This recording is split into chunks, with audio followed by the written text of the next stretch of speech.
बिस्मिल्लाहिर्रहमानिर्रहीम। अस्सलाम वालेकुम। मैं हूं वसीम खान और आप देख रहे हैं WK न्यूज़। चलते हैं आज की अहम खबरों की जानिब।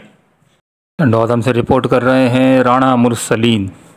टंडो आदम तरक्याती काम बहुत तेज़ी से जारी। तफसीलात के मुताबिक Tando Adam chairman oil and gas social development committee ज़िला सांगड़ सेनेटर इमामुद्दीन शौकीन साहब की काविशों ऑयल एंड गैस फंड से मालिक जुल्फ़िकार अली रोशन साहब की तजवीज़ पर 4 करोड़ रुपए की लागत से जोहराबाद टंडो आदम राहत बेकरी से अलायार बुर्ज तक CC प्योर का काम तेज़ी से जारी है। ये जोहराबाद का देरीना मसला था जो इस काम के होने से इंशाअल्लाह जल्द हल हो जाएगा, जिस पर अहले इलाका सेनेटर इमामुद्दीन शौकीन साहब के इंतहाई शुक्रगुजार हैं। वार्ड नंबर 8 के कौंसलर राना जुल्फ़िकार राजपूत ने सेनेटर इमामुद्दीन शौकीन साहब और मलक जुल्फ़िकार रोशन अली साहब का शुक्रिया अदा किया।